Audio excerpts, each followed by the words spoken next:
So today we have two speakers. Our first speaker is Nadia Larichi. She has a PhD degree from Polytechnique Montreal, where she is also a professor. And her focus, her research interests are in the application of modeling and operational research tools in healthcare. Thank you. You're welcome. Donc ça c'est bon ça? Un peu plus, un peu plus. Ok, c'est bon. Merci. Merci à tous. Who doesn't speak French? Do I have? Okay, of course. Of course. Okay, so I have at least two here.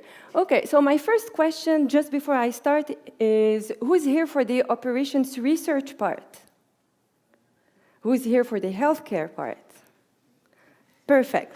So it means that for the operations research part, we can just discuss it later. We'll just have really the focus on the healthcare one, since most of people are here for that. So this is a joint work with the master's student, Fanny, who's finished now, and the postdoc, my colleague of mine, Louis Martin, and Jean-Marc Chauny, who's from the hospital Sacré Coeur.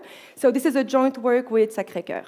And I'm from Polytechnique, as Margarita, she just said, and I'm a member of CIRELT and a member of the research chair in healthcare. Okay, so the outline, I'll give you a little bit of background on the emergency room in Quebec, even though you already know. A bit on the problem definition and how we solved the scheduling problem, and some results. So I usually have to present this for people who may not know how the Quebec system works, so I always go with that we're now really number one on the wait times in the emergency room. So usually how the emergency room is evaluated is that you would look at some metrics, and one of the metrics is the wait time, and how many people are waiting on the stretchers, for example. And so one of the metrics is how many people are waiting for more than 5 hours or 2 hours or 48 hours or so on. But just to give you numbers, so we have 44% of people in Quebec waiting more than 5 hours. So this wait time, obviously we do have many ideas of what happens, but we're only focusing on one of these problems. We do have other metrics, which are the patients who are leaving without being seen. So the patients, they arrive to the ED, they see that they will have to wait too long, they prefer to just go and then they're not treated. So this is not good in terms of performance, and this is one of the main reasons and one of the challenges to be looking to solve this problem. Sorry, it's not mine, so I'm not really used to it. It's not this one. Okay, so why do we have ED overloaded? So everybody has a reason, everybody knows why, but mainly, if I really have to look at these reasons, it's the patient journey. So you may have many physicians, many consults, many tests to undergo once you go to the ED. So this creates a bit of a bottleneck. You would have the availability of beds, because obviously the emergency, even though we tend to look at it as being one whole system, is linked to the rest of the hospital. So you may be waiting in the ED because you're actually waiting for a bed to become available, and the bed is not available because nobody's coming to pick up the patient to go back home, for example. So this whole thing is a complete trajectory that has to be looked at. You could have the physical configuration of the emergencies, because then you have to go all around. So I hope that none of you have been there, but if you have, then you would know that you have different rooms and then the tests and where the papers are. So this creates a bit of a bottleneck in the work. And the problem that I will be focusing on today is the match between the medical resources with the patient's demand. So the medical resources, I'm not looking to solve the nurse's problem or whoever is not a physician. So we are really focusing on the physician scheduling and how do we schedule these physicians to match basically the offer with the demand. So before I go into details, I just want you to know that we're not trying to increase the number of physicians, for example. So I'm not trying to see that we may need more physicians on the Saturday, because obviously all these numbers are very constrained. It's, you have a budget constraint, and then you have the ministry who's involved in to determine this number. So I'm only looking at knowing that I have 3 physicians only, so what can I do with that to better match the demand with this number of patients I'm expecting to arrive? So basically, this is the idea of my talk today. So what's the problem is, I'm trying to see how to construct a different ED physician to meet the patient demand. So my objective is obviously, I want to have a better answer to the number of patients who are waiting. I want to have less people waiting. I would like not to have patients leaving without being seen. And I would like to have, if I can, a bit of reduction of the overcrowd. So not having many people waiting outside and not having many people waiting inside as well. So how do we do that? In this paper, we're looking at, so first, if I want to schedule better to meet the patient's demand, I have to understand what's the patient's demand. So how can I predict how many patients I will be having visiting on the Tuesday, 10 a.m., this specific ED? Second, I need to understand, well, knowing that I have 3 patients arriving, how many physicians will I have? So knowing that I have only 1, and knowing that people are not all similar, so I'm going to say fast and slow, but it doesn't mean fast and slow. I will get back to that. So who's the physician I should put on the Tuesday morning to be able to answer to this demand, basically? And then, like, once I know the demand and then I know my supply, how can I put these 2 together? And to do that, I use a mathematical model to schedule the physicians. You can stop me whenever you want, just saying.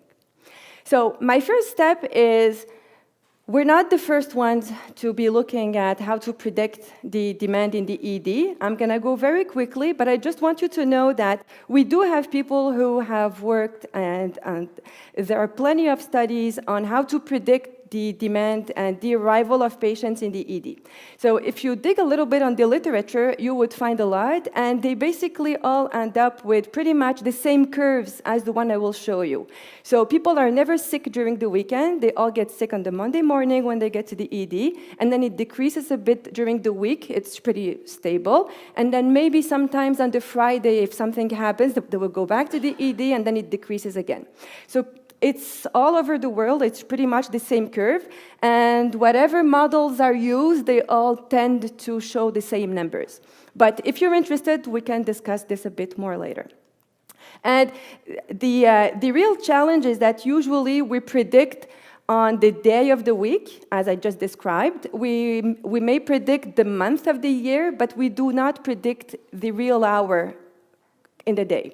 And we're trying to find a better way to do that as well.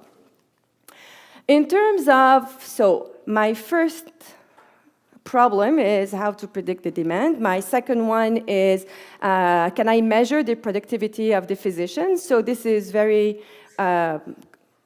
medical oriented, if I can say. And usually the productivity, so there's no, how can I say that? It's not to classify the physicians and say that they're better than the other ones. The productivity is just a number that gives the number of patients I can see in an hour, and then that's all. It doesn't mean that the quality is better or not better. It's just a number that I can use to put inside my mathematical model. So it doesn't mean that having 1 patient an hour is better than having 3, just to make that clear. What we don't have usually in the literature is that it's not, usually, like they would say that in general, in this ED, we would have this productivity, and it's not based on the physicians, and then it's not based on the category or the sections in the ED, and then it's not based on the heaviness of the patients. So for this part, we haven't finished the work yet. It's still ongoing, but like obviously you will think that having a very difficult patient, it's normal to take 1 hour, while for the other, it may take only 25 minutes. Yes? Quick question. So does the productivity mean, like the number you mentioned? Of course, as you say, it's not comparing the quality. Is it assuming that the quality of the service is the same? So for the same quality of the service, one physician would be handling 3, another would be handling 8. If that's true, then it's not, then you are still comparing the efficiency of the two. Yes, so the hypothesis is that we have a comparable quality and a comparable service. So if I have one physician seeing one patient, he's providing the same level of service of one physician who's considering 3 patients, for example. But what I have is that I know that if I'm the physician, I can do 3 patients an hour, and maybe if you're the physician, so maybe you can do 5 patients an hour. And this is what we're trying to see at this point. Okay, so you are de facto comparing the quality of service, efficiency of it. Yes, so it's the efficiency, but not the quality. It's really what's related to the numbers and not to the outcome of what happens to the patient. So if I look at the problem, so it's the Sacré Coeur, just to give you a bit of background. So obviously, an emergency room is open 24 hours 7. You would have either 5 shifts, 10 shifts, depending on how the people they're organized. So you have the day shifts, the evening, and then the night shifts. So this is the D, which is divided into intervals. Sometimes you would have people working 8-hour shifts. Some others may work 10 hours or 12 hours. It just depends on the organization. And on this problem, we're doing something that's very generic. So even though it's based on the case of Sacré Coeur, because we have worked with different hospitals, we pretty much know all the constraints in the EDs. So we have modeled something that if you're from, I don't know, Saint-Justine, I'm pretty sure there's people from Saint-Justine, well, we're able to solve the problem at Saint-Justine as well. We do have a number of physicians, and obviously each of them has preferences and availabilities. So the availability, is we cannot work because maybe the person is on a conference, and the preferences, it could be pretty much anything. It could be I'm going, I don't want to be on the Tuesday on that room, for example, or it could be just that he doesn't want to work for no additional reason. In this ED, we have 2 sections, and obviously we can include as many sections as needed. There is the acute care and the fast track. And the main reason why we're only considering these 2 sections is that the type of patients you would see on the acute care is really different from the one on the fast track. We have 10 shifts, and so 6 of them are on the acute care and 4 on the fast track. In terms of data, we have used, so it's almost 10 years data that was used to understand what's the prediction of the demand and the productivity of physicians. So obviously, in terms of productivity, we had people leaving, people arriving, so we cleaned that a little bit to have good information. So we are using a 2-step approach.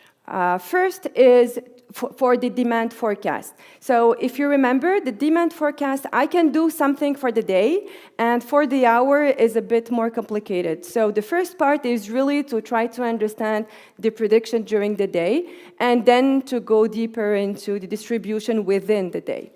So the first part is to estimate the number of patients per day. So we have used, the idea of this project is we have put everything on a USB key to give to the hospital so they're able to use it. So it's one of the reasons why it's not using very difficult or complex methods, because it's supposed to be used and easy to manipulate if needed. So we're using Facebook Prophet to try to determine and to see if on the demand, if I do have patterns. So basically what Facebook Prophet can do is it can look at the seasonality, if there is anything, if it's related to the holidays, if it's related to the day of the week, of the month, and this kind of information. And it uses regression models. And if you want to look at these curves, and as I said, We just basically needed to confirm. We already knew if you ask anybody in the ED, they would be able to predict that the Monday morning is going to be busy. So if you look at during the last 10 years, so I think we should skip the beginning of the first year and the end, because you never know like what happens. You may only have the 2 months or 10 months, but anyway. So you can see that there is an increase in both the fast track and the acute care. So we have split everything in two. If you look at, so we definitely have a trend, and the trend is that it's increasing. In terms of the holidays, so whenever you see this line, it's the New Year's Eve and Christmas, and you know that pretty much during the holidays, you would always have a peak. What you have here is another small one, which is the holidays in the summer. So I don't know what happened in 2012 on that summer, but we had a peak, and on the other one as well. But there's no explanation for that, but it's still going. If you look at the distribution within the week, well, you would have the peak on Monday, as I described earlier, and then it stabilizes a bit, and then you have a decrease during the weekend. And this is true both for the fast track and the acute care area. Yes?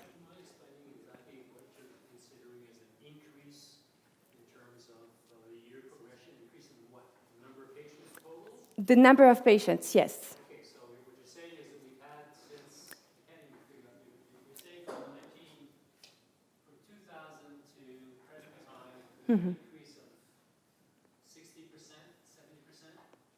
So if I skip here, and then I look just like, if this is, even I can't see. So it's the trend, so this is 60 and this is 66, so you would have an increase of, I don't have the absolute number, so I can't say exactly. It represents how many patients exactly. Yes. Oh, yeah, sorry. So the idea is we're not sure exactly if something happened during those years, so maybe they had an increase of 2 physicians, and then they could see more patients.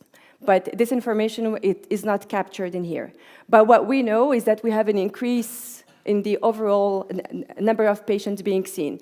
And maybe the emergency has improved, so now we have less patients leaving without being seen. And how do you capture patients leaving without being seen? If I don't register with the nurse, then I can leave and nobody will know about it. Yeah, but usually what patients do, they at least arrive, press the button, and if nothing happens after the button is pressed, you're leaving without being seen. And I think that usually in the EDs, they're pretty good. Oh, yes, of course, because usually it's in a system. And I think that the EDs are pretty good for those numbers because they have to track that for the ministry. So I think they really do it as well. Okay, so Facebook profile, but yes, sorry.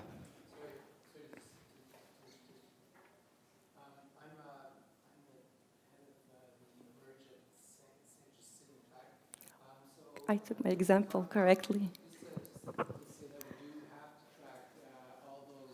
All the emergencies have to track without being seen. As soon as they come in, and they're quick look at triage, and that's the first step, and then you're automatically registered within the system, so that patient, if he doesn't show up when we call him, then he's a left with me. But just to let you know that at St. Lucie, your curves would be totally opposite, because the families, the time they need to see a doctor Is in the weekend, I know. so we're kind of like the opposite on here. Yeah. No, I agree. I should have said that this is the adults' problem, and then the kids is a bit different, so. Okay, and then my second step is to look at, so what happens during the day. So that was a bit more difficult because you never know exactly what happens. So basically what we had to end up doing is just to look at the distribution of the number of patients who were inside the ED and who were waiting because they ended up being seen at some point. So we use the distribution within a day to capture, well, how many patients will be arriving. And so I'm using a ratio that will be the demand. So this demand is broken into the day, into the hour, and is dependent on the section of the ED. And what it captures is, in the last 10 years, knowing how many people I saw on the Monday, if I spread them knowing when they were seen and what time they arrived, it would give me pretty much this distribution. So this is the demand prediction we have. So if you look at the two graphs, you have the real demand, and then you have the forecast one. So the dashed one, it shows you that usually we're close. So this is the idea. And it's on the fast track, and on the acute care, it's pretty much the same. We're a bit better on the fast track if you look at like when you have some steps. And so this means that the ratio that we have is very close to the real demand. So once I input the parameter to have the demand, I'm supposed to be good for that. On the productivity, so once again, it has nothing to do with the quality. It's really, should I be putting these people together? So the idea, if you want to look at it, is if I have very quick patients, maybe I want to put them on the Monday morning. If they're not very quick, I don't want to put the whole group on the Monday morning, because as you've seen, then you have a peak. So what you want to do is basically, how should I be mixing physicians with different productivities to better answer my demand at a given point during my week? So my productivity is, we obviously worked with the physicians for this, because we didn't know exactly how you want to count it. And usually, from what we understood is, if it's less than 15 minutes, this is a short visit. If it's somewhere between 15 and 30 minutes, this is a normal visit. And if it's over that, then it's a long visit, regardless of if it's half an hour or 2 hours. If you look at these numbers and you look at the distribution within the ED, you would see that half of the patients, basically, they take more than half an hour. And the reason could be anything. It could be waiting for somebody else to come. So this number is calculated from the prise en charge of the patients until the end of the episode. So we have 20% who are short, with an average of 10 minutes, 30% with an average of 22, and then the rest of it is 55 minutes in average. And then the idea is to say, so for one physician, should I consider that these numbers are within the percentage, like is a short visit equivalent to a medium visit or a long visit? So basically, is every minute,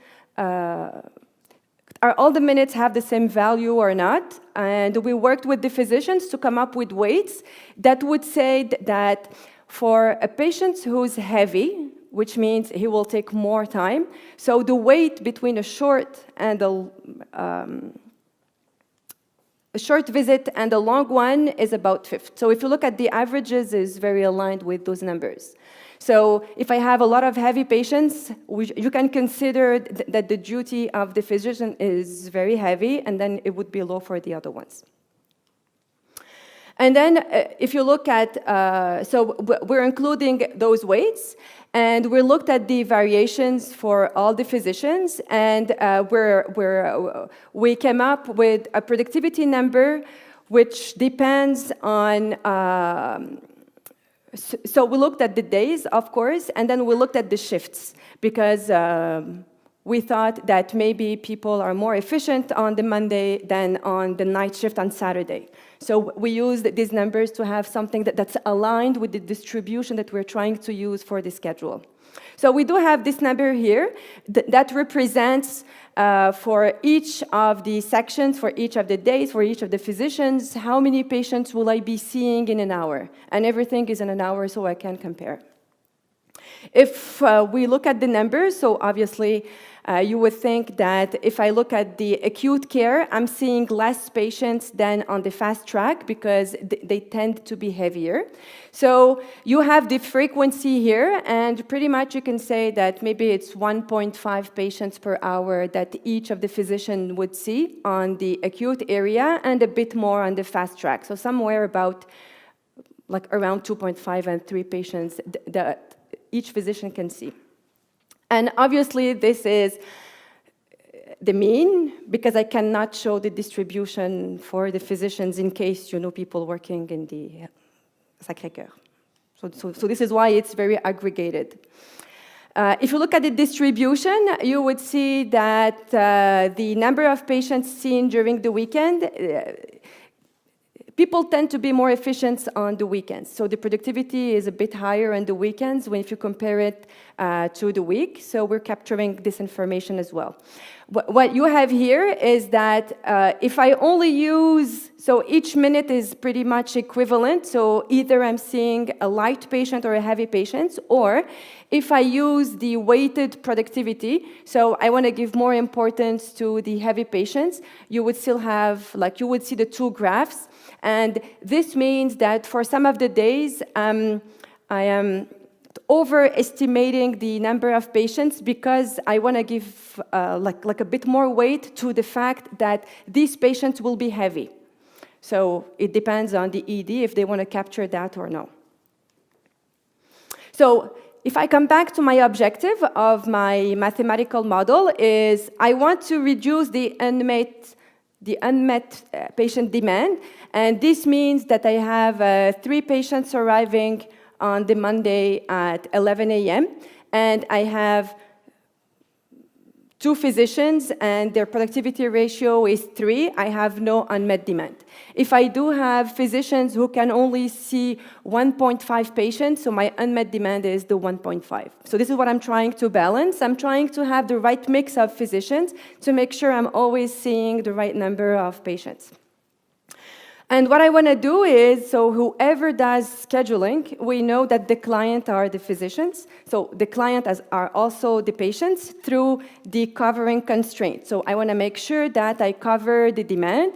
But if I want my physicians to agree with the schedule I'm giving, I need to make sure that the schedule is good for them as well. And we do that we look at the dissatisfaction and the unfairness. So the unfairness in the scheduling world is very important. So people, they tend to look at the schedule, and basically what they try to see is, I'm doing 10 weekends, he's doing 6 weekends. I'm doing 75 nights, he's doing 2 nights. So we're trying to look at like all these unliked shifts and try to balance these numbers, unless somebody is only on the night duty, for example. That's it. And obviously, we're considering all the constraints, and I will go back to that. So my variables, and I promise there's only 2 slides for that, but I need to explain. So I do have, basically my problem is to say, I have a physician, I want to know if this physician is working on this day on the day shift, on what section. This is the output of my schedule at the end.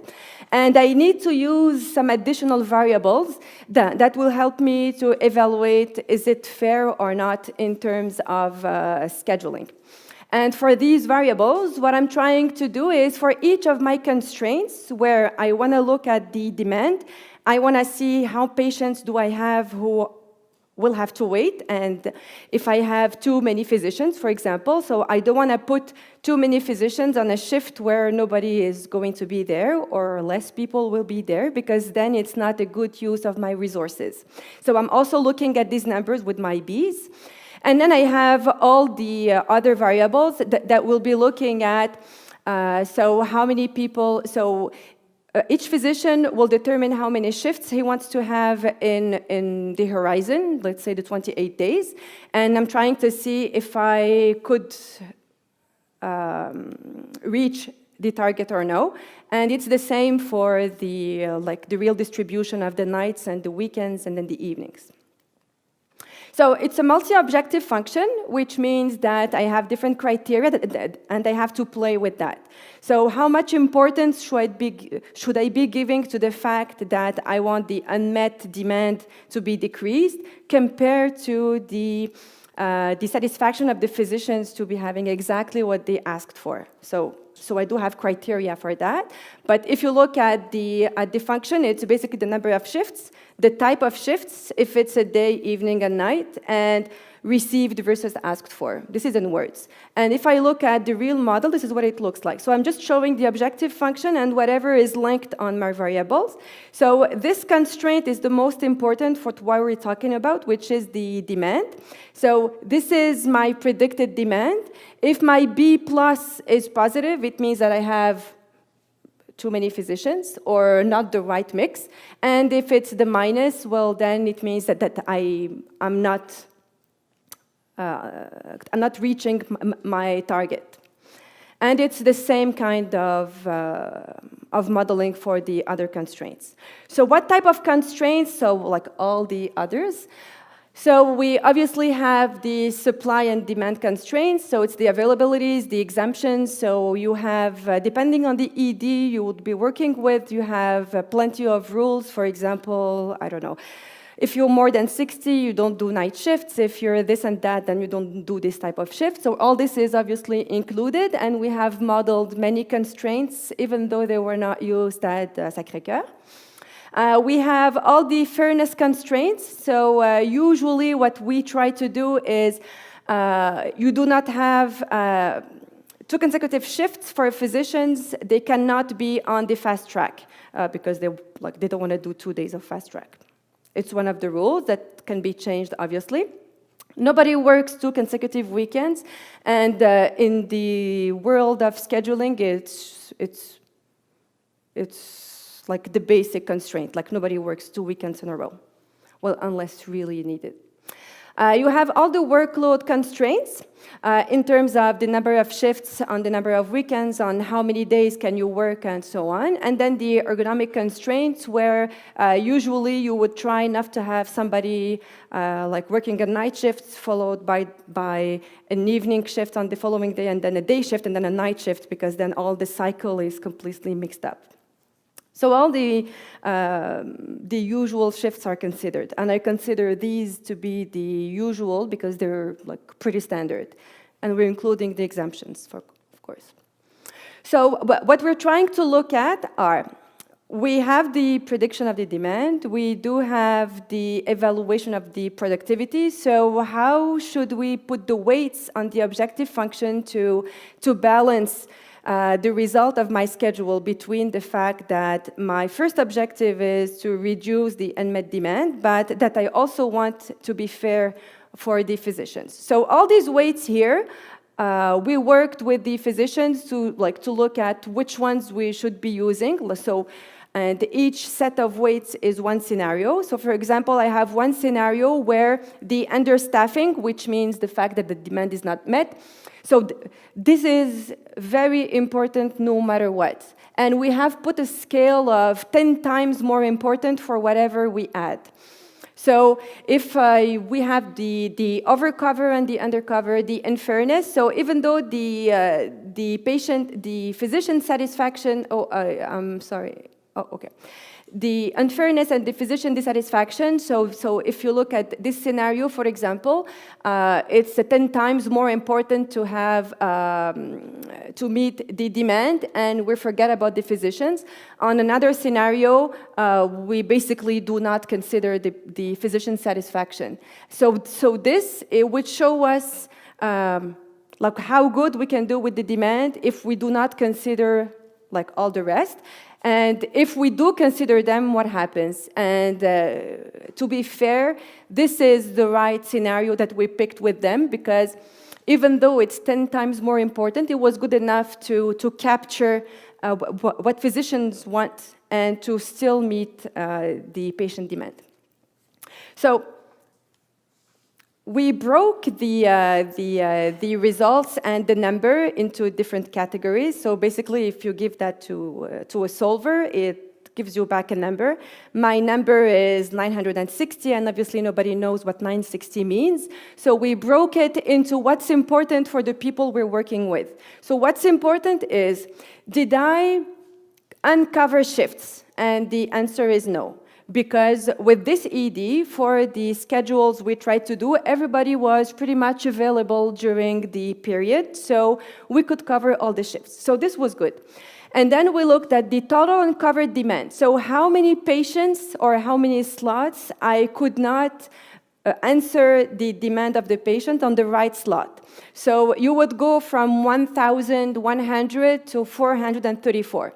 So basically, and of course, the more you put weight on this number, the more this number will decrease. But the more this number will decrease, and the more the satisfaction may also decrease. So like you have to look at these two numbers together. So with the scenario 1, which is basically you just look at the covering the shifts, and then you do not consider anything else. You don't do very well on the patient demand. If we include it, which is what we did in our model, then you would see it decreases a lot. And then you could have on the fast track, it's the same thing. And so obviously the number of patients on the fast track is higher than the number of patients in the acute care, so they will always be higher on this category in terms of spread of the number of patients. And then we have the overcovering. So the overcovering is basically I have too many physicians available, and so it will also decrease or increase depending on the weight I would put on it. And the difference between the, so this is the preferences of the physicians. So for example, if I do not consider the preferences of the physicians, it could be you could end up with a mean of 9 shifts disliked, while if I give it enough weight, you may end up with a 0.11 in average. So somebody has 2 not liked and 1 and so on. If I put all this together, and which is the most important, with the right scenario that we picked, which was S4, the improvements that we could really observe are, in terms of the understaffed shifts, we know that it was a 0% because it was okay. So this is very different from a schedule for the nurses, for example, where you would have a lot of shortages observed, and then you would have to add overtime. In this case, we had no shortage, but sometimes we do. So on this schedule, we were very lucky.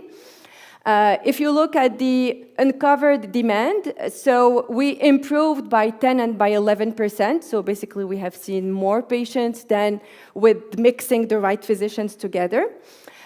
If you looked at the number of shifts creating an imbalance, so this we could improve by 36%. And the cost that we had to pay to improve these numbers was to lose a bit on the allocated shifts. So physicians are not getting exactly the right shifts that they wanted, but it's because it's increasing the patient demand, like the answer to the patient demand. So if we look at the more visual to see what happens, you would have the 3 numbers. So this is my demand, this is my current productivity, and the improved one. So if I was on a perfect world, I would have exactly 3 perfect curves, and I would have 1 curve for my demand, and I would have the exact same curve for the productivity. But it's not how it works, because once the patient arrives, he takes about 30 minutes maybe to see, so obviously somebody will be waiting. So this is why it's not perfectly aligned, but it's normal. If you look at the demand, and you look at the schedule, so the current productivity, it's this line. So what you want is basically the line 3 to be a bit down and to be a bit closer to the demand. So if you look at the improved productivity, which is the numbers that we're providing with our ratio, it's better, but it's still not perfect. But it's closer to the demand whenever you would have a peak. So you could see on this one here, and then if I look at, for example, this one, let's say, on the weekend one, the demand is very low here, and I'm using physicians, so I'm not having a very high productivity at this point. And then by the end of the day, I'm using different ones just to have it closer to my demand. And this is just one shift, of course, from the 12 a.m. to the 11 p.m. There may be an overlap of 2 physicians somewhere in the afternoon. So if I conclude, what we have done here is the usual way to be looking at the scheduling in general is, I know I have a constraint. The usual constraint is a budget constraint that would say I can I need 3 physicians on the day shift, I need 7 on the evening, and so on. What we're trying to do is to keep exactly the same numbers, but to play with the combination of who should be working when, to have a better alignment with the demand. What we have done is to obviously try to have a better prediction and estimation of the demand, so like what I'm doing is better. And we do have a slight deterioration of the equity, of course, because I'm not being very fair to some of the physicians, because I'm trying to move them to maybe where they don't want, but it's only to better cover the demand. So it's like you could see the balance at that point. And one of the advantages of this model is, like, although I'm showing the numbers of Sacré Coeur, all the inputs and the parameters, you can pretty much just generate different numbers and play with the constraint that you want to add or remove, and you could solve the problem. So if probably someone will ask the question, so I will answer it right away. So are they using this now? So they do have the USB key. So what's left is to just run it. So it takes a bit of work. So it's to run it and then to produce a schedule and try to implement it and see how it will work in the real world. But it doesn't take much. It just takes somebody who's not scared by a computer and to just press the right button to do that. Yes?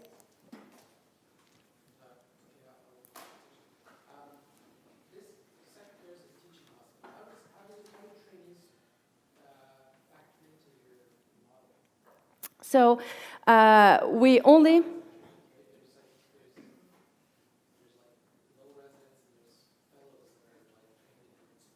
Mm-hmm. So on the data, we knew if each physician had a trainee or not. So on the productivity, we're not using the trainee number because then obviously the physicians, they do not see enough patients. So on these numbers, we're only using the real number when the physician is only working.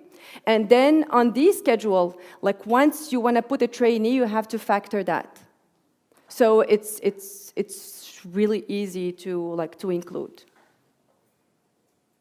Yes. If you go back a few slides, why is there so much difference in the computation time in some scenarios? Because it's basically the same model. It's just the weight.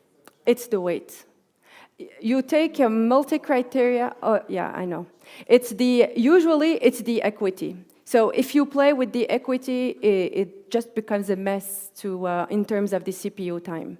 It's exactly the same model, but just because you didn't put the right ones, so because then it doesn't know what to do, basically. It's like the same way to have one shift unwanted in the evening and one shift unwanted for, I don't know, on the acute area.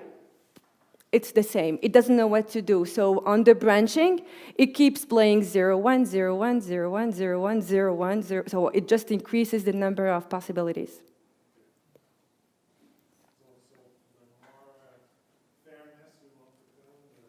If you remove the fairness, it's almost instantaneous, really, on the solving of these schedules. If you just want to cover the demand, it's very quick. But once you put the equity, and it's not only for physicians, it's whenever you have to put that. Yes? If scheduling staff wants to rerun the model, like say there's this USB key, but are you fitting the solver somehow? So is it like a cloud solution, or do they need the solver in the hospital? Or? So for this project, and I will have to say for almost all of them, we're using Julia. So Julia is a language that it will allow you to use the solvers that are open. So you don't need to buy any license. You don't need to invest nothing. You just need a laptop and a USB key. You can even do it on a very old Windows machine in a hospital because you run everything on the USB key. So this is how we do it, and it works pretty well. It's a bit slower than Cplex, of course, because it's open solver. So it may take 3 hours instead of half an hour, but it's still very reasonable for a schedule for the next 28 days. I mean, it's okay, we can wait. If we were to solve the planning and very dynamic schedule on who should be replacing what, maybe we would have to look at something else, but at this point it works. So just before I finish, because I'm here and I can do a bit of, there you go. So we're organizing a conference in Montreal, in Saint-Justine, next summer on the, it's between the 29th of May and the 31st. So it's a healthcare systems engineering, and obviously there's proceeding associated at a call for papers for those who are interested. And if you want to submit the paper, it's February, but it's a full paper submission, so it's about 8 to 10 pages. It's focused engineering, data science, and so on. Thank you.